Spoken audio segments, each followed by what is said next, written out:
Well, the summer transfer window is open, and what a way to start for Aston Villa Football Club. As I have predicted in the past, I see Villa's squad renovation being something that 24/7 Services would be proud of. And at the end of the summer, we're going to have a team that is far more in the likeness of what Unai Emery has imagined, rather than the team that he took over. But Douglas Luiz to Juventus for 2 players and cash, and then John Duran's merciful divorce imminent from our club. That is how you start a window. But let's start with Douglas Luiz joining the old lady. And I'm not talking about Alicia Lehmann, although we'll talk about that as the window is officially open.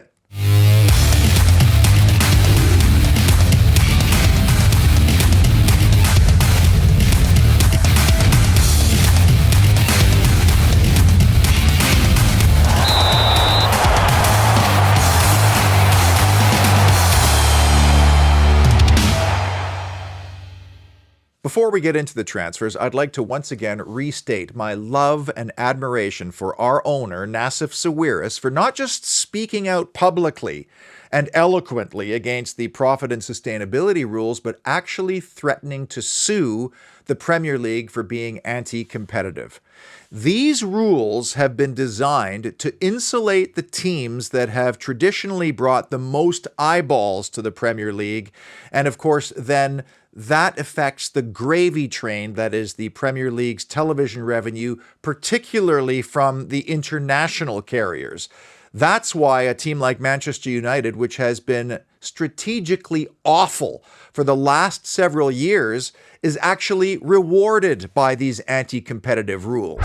And can somebody please explain to me how Chelsea, with a stadium capacity very similar to ours, navigate 2 years of non-strategic, unscrupulous, and frankly, scandalous spending without the competition success to show for it? Well, I'll tell you how. They just have to sell some of their players at inflated values to the Saudi Arabian branch of their own business, or somehow sell hotels on their properties back to themselves. No system is going to ever be perfect. I recognize that. But this particular system does not contribute to the integrity of the competition, and it's the integrity of the competition that matters. And Nassif Sawiris has finally said it on behalf of everybody else publicly. Thank goodness for him. And as I like to say, football is the perfect reflection of society as a whole. People are becoming tired of the cabal protecting the elites, just like in regular life. Welcome inside the parlor, where it's been quiet for quite some time until now. If you're a regular viewer of this show, I thank you. But you'll know that I already suspected that something was up with Douglas Luiz, and my sense was he was heading to the exit door. I don't want to sound cocky here, but I feel a little bit like a Canadian Clinton Baptiste. Oh, the spirits are strong, aren't they? Now, let's make one thing perfectly clear. Douglas Luiz will have known about this offer for weeks, if not months. This didn't just pop up out of the blue. So one of 3 things happened. We went to his camp and said, hey, do you want to sign an improved contract? We value you. His camp went to Villa and said, hey, my client's making less than Youri Tielemans. Can you sweeten the offer? Or 3, Juventus contacted his people and said, hey, what do you think about this? It's one of those 3 options, and that's it.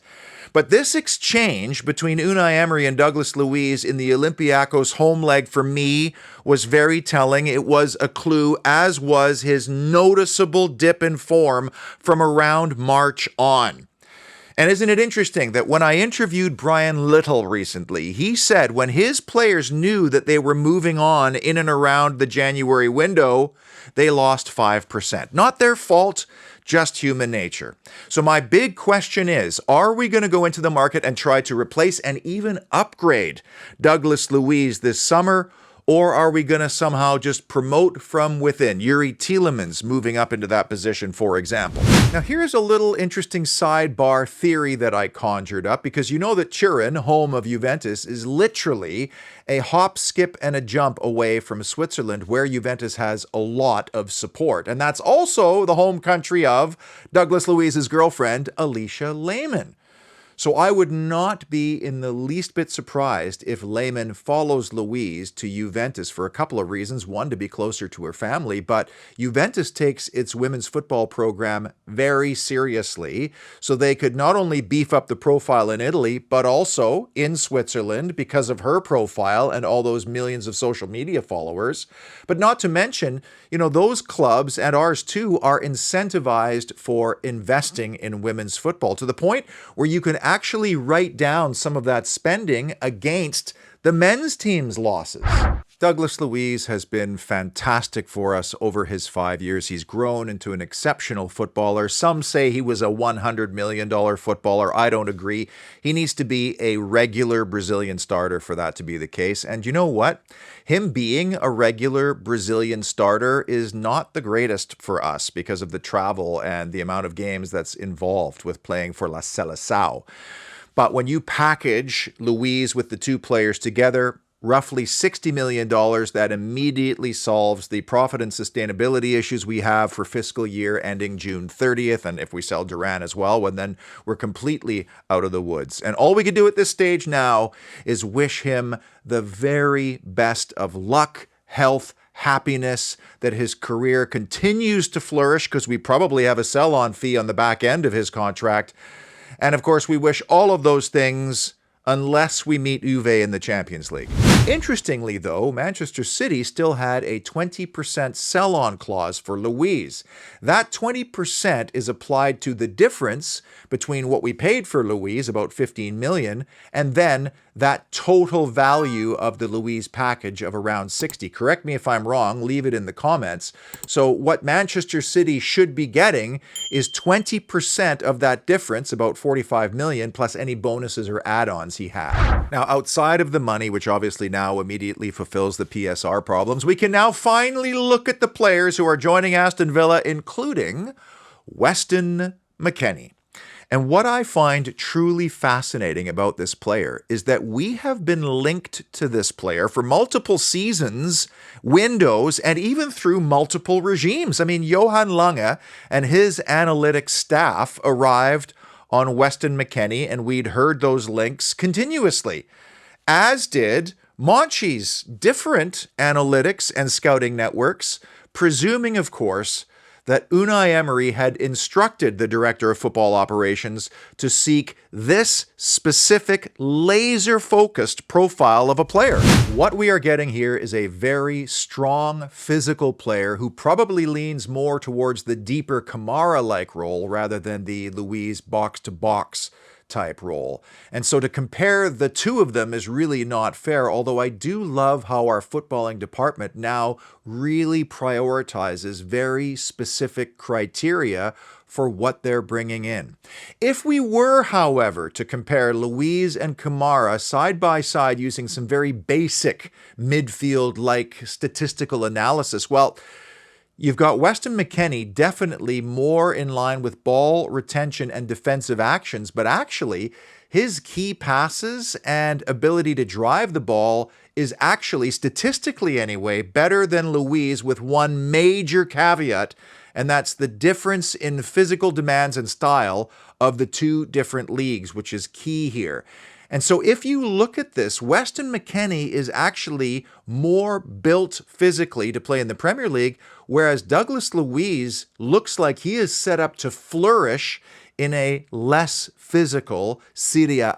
McKennie turns 26 in late August, so he's slightly younger than Luiz. He's also just over 6 foot, depending on his barber that week, so that's taller than the 5'9" Brazilian.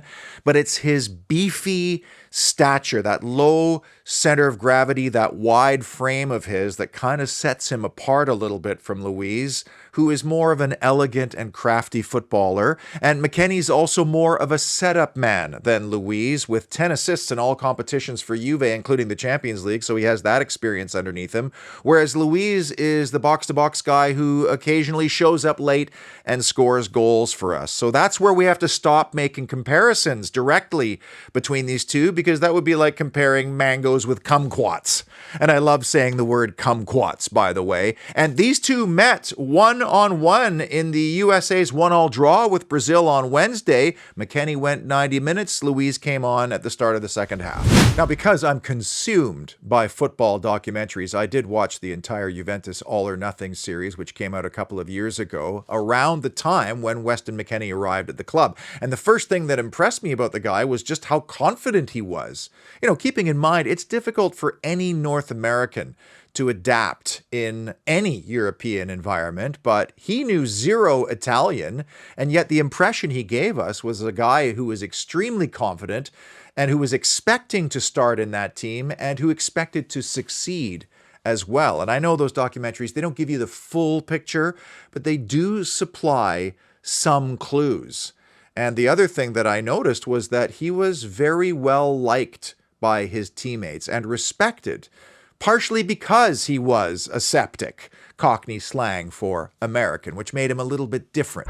As an observer of the Canadian men's national team, I've seen McKennie play for the US against us on numerous occasions, and I can honestly say I hated when he played against us because he's a horrible He's in your face, he's hard tackling, tidy on the ball, keeps his team in possession. In addition to the Champions League experience, he has exposure to the Premier League, but I don't think we should put too much stock in those 19 games for Leeds because A, he wasn't really fully fit, and also they were already a sinking ship on the way down. I mean, they weren't good enough. They were ultimately relegated, and a lot of people say, well, he was fat and terrible for them.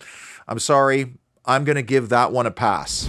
So to quickly summarize, I think McKennie was brought in to initially cover for Kamara, who's going to be out until the late fall, in my opinion. And then we'll have rotation between the two of those for when the schedule gets a little bit more hectic, which we did not have last year after Kamara got injured. In fact, the biggest evidence of Kamara's departure from our team through injury was the goals allowed, particularly at Villa Park. You know, I was just thinking if my spinning logo machine was broken, I'd have to sit here and do this manually for minutes at a time. Thankfully, it's not.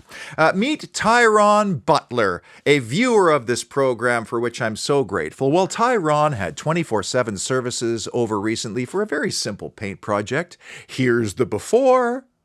And here's the after, and are these suspiciously Aston Villa-like colors? Jay was over helping out. Jay, by the way, a fanatic Aston Villa fan. You got to be careful. If you start talking Villa, an hour will go by and the paint can hasn't been opened yet. Anyway, Jay is a magician with the brush, and I was thinking that you may be one of those guys who has a man cave or a den or would like a feature wall that is sort of Aston Villa themed. I mean, here's an example of a very simple bedroom. Well, Jay could knock the socks off of this with something really cool. So whether you imagine it or he recommends it, you could have some kind of an Aston Villa feature wall in a room in your house. Like, say, I don't know, the master bedroom. You know, sorry, honey, we'll put the pictures of your family somewhere else. If you need to get a hold of 24/7 services, the easiest way is always just to go to their beautiful website because the numbers are in there, as is the contact form, but I've got the numbers in the description of this video as well. Let's talk about the other addition in this deal, and that's Samuel Iling Jr. And if you followed the rumors along like I did, first it started with Douglas Luiz to Juventus, then it was Douglas Luiz for Weston McKennie and some cash, and then not until later did Samuel Illing's name appear, which gives the impression that this was maybe some kind of late throwaway addition, a sweetener, if you will. I don't believe that's the case, which is why I find this so fascinating, because it's this player that could literally make us say one day, how on earth did we manage to make this deal with Juventus? Because if you believe certain scouts and pundits, this guy was one of the hottest properties on the continent because of how specific his profile was on the left side of the field and because of his age. As Unai Emery continues to hoard left-footed players. The reason why Iling Jr.'s value is not higher is because he doesn't turn 21 until October. And as I've said a million times on this show, a footballer is not truly de-risked until he reaches 23 years of age. That's the benchmark and the threshold where you have enough games behind you and you are more mature. And that's why teams like Manchester United maybe didn't dive in harder and try to get this player away, because they were rumored. And as we've seen with Morgan Rogers, sometimes you take a risk on a high pedigree young player. You give them time, you give them patience, and most importantly, you teach them. Well, you can reap some rewards. Just on Rogers, England youth international teammate of Iling-Jr.'s, along with Jacob Ramsey. Iling-Jr., a homegrown player too, because of his time with Chelsea, so that helps us, of course, in our squad. But isn't it exciting to have three players with enormous potential, identified early as high potential players? And when you put all three of them together, their average age is 21.33, and they're nowhere near hitting their full potential yet. But when they do, it's going to be, ideally with us, we could be looking at three players for the full England national team in as little as the next cycle, maybe.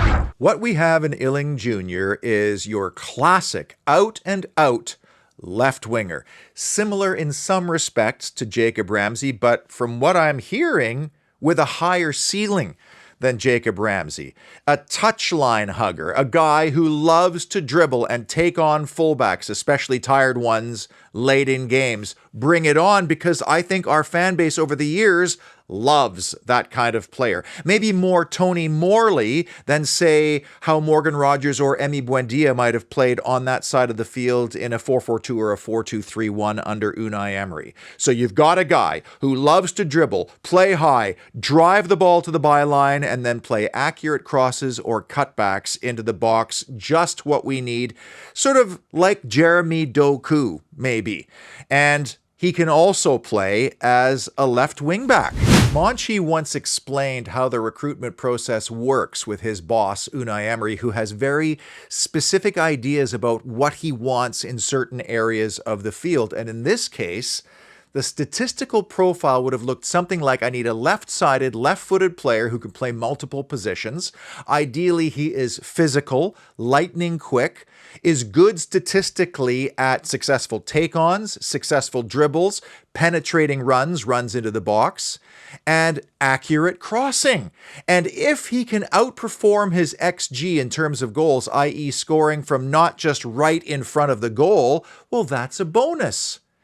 And all of that criteria will have been filled by this one player. But if this player can also unleash a powerful strike with very little backlift that's accurate, and win the ball back high up the field because he's an effective presser, a hard runner, and a clever guy with tactical awareness, well, then this is the player we want. And when Monchi inputs all that information into his supercomputer, in fact, it's rare that you get a player that has all those attributes to himself. Well, he gets this list with Iling Jr. right at the top. Somerville might have been on that list as well. By the way, we've been linked to him at Leeds for a while. Difference is he's right-footed and can play as an inverted winger. The difference is he's much smaller physically and twice the market value. If you go online and look for Scouting Report Iling Jr., the report you're going to get back is going to give the impression of a superstar in the making. That's how high people are on this young man. And with a little bit of guidance from Unai Emery, I think he can integrate very quickly and advance very quickly. Initially probably a backup to Jacob Ramsey. Imagine having the luxury of bringing on those fresh legs late in games to drive at tired fullbacks. Perfect. And as much as I'd love to know the recruitment priorities of Villa and how this all came together with Juventus, and despite the fact that Juventus fans themselves are literally doing cartwheels over this deal, saying they fleeced us by getting Douglas Luiz for these two players in the cash, I'm willing to wait a couple of years to see how things unfold. And I do see Douglas Luiz flourishing at Juventus. I think he's perfect in that league and for that team. I think Weston McKennie could be very effective for us, but Iling Jr. to me represents that exciting wild card. And the measure will be, what is the transfer values of all these players in 3 to 5 years? What I'm dying to know is how far back did Juventus reach out to Luiz's people, if that's in fact how it went down? And once Villa knew that Luiz was on the path to Italy, how quickly did they identify McKennie and Iling-Jr. as the players they'd love to have coming back? Because that Juventus roster has a couple of other players we've been linked with, like Chiesa and Adrian Rabiot, who we know Unai Emery admires. And these are the kind of things you'd love to be a fly on the wall for, to understand how the whole thing kind of unfolded. And maybe the Villa cameras did catch some of this for this supposed documentary series, but recording it is one thing, releasing it is quite another. Let's just quickly summarize all the business that we kind of know of or is rumored to be happening so far, including Ross Barkley, who I talked a little bit about in the Crystal Palace show, another player who has a very unique set of skill sets and who can slot into many different situations or circumstances. But the number one criteria for me is, are we significantly upgrading our squad?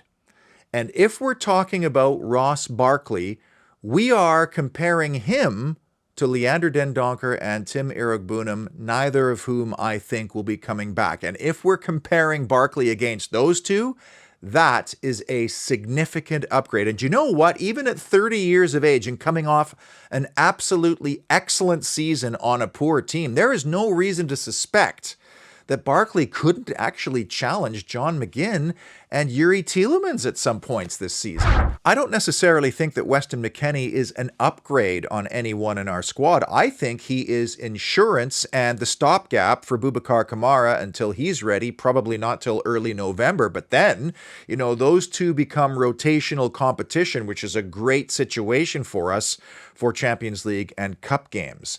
Then you have Iling Jr. Again, I don't think he's necessarily an upgrade on Jacob Ramsey 1v1 because Iling Jr. has so many qualities that we don't really have in the squad, including the ability to play at left back. So he's almost like an upgrade on the squad in general and adding an ingredient that we didn't have previously, but you can sure bet he will be competition for Jacob Ramsey. Again, perfect scenario.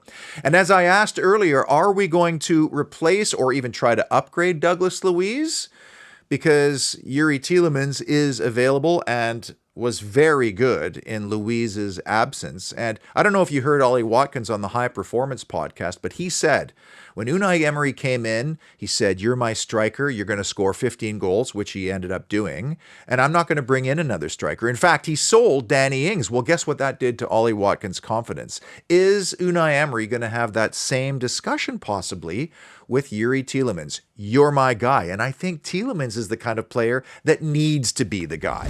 And there's a theme emerging. Again, if you've watched this show for any length of time, you'll know I've moaned often about our lack of physicality in the squad, especially in the middle of the field. Well, Weston McKennie, a physical, beefy Iling Jr., not a wallflower, not slight, which was my concern a little bit when we were linked to Somerville.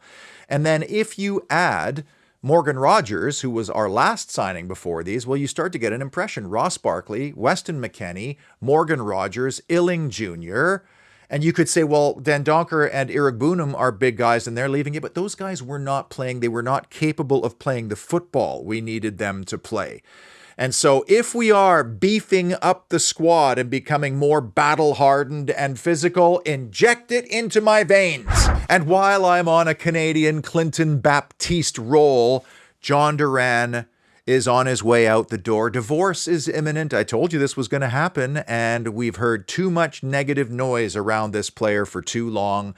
If he thinks that all of the problems are going to end because he goes to a different club somewhere else, I'm sorry. He still has the same agent that is enabling his behavior. I just see somebody else's problem now. Thank you for the big check. But he's not the only one. I mean, when you think about Diego Carlos's name, we've heard Matty Cash, we've heard Alex Moreno, then you've got all the others like Dendoncker and Coutinho, Archer, Iroegbunam, and the list goes on. And when you start to add that up, we're going to have some serious wiggle room and buying power in the later part of the window after the Euros when we can go after guys like Alex Baena. And hopefully Villa did a lot of pre-work on Baena and are ready to go, because you know how the Euros can sometimes tend to inflate the value of players. I've learned long ago to not get emotionally attached to any player, because players always move on. And I want the people at the top of the footballing hierarchy to be ruthless and deeply strategic with all of their decisions, and our guys are delivering, and they're two of the best in the world. And because we've alleviated this PSR thing early on, we can now focus on phase 2, which is continuing to move players on that don't seem to be part of the plan, before we can then go and find the players that Unai Emery truly believes will upgrade our squad. Until the next piece of transfer news, or news in general, be well, and as always, up the mighty Villa!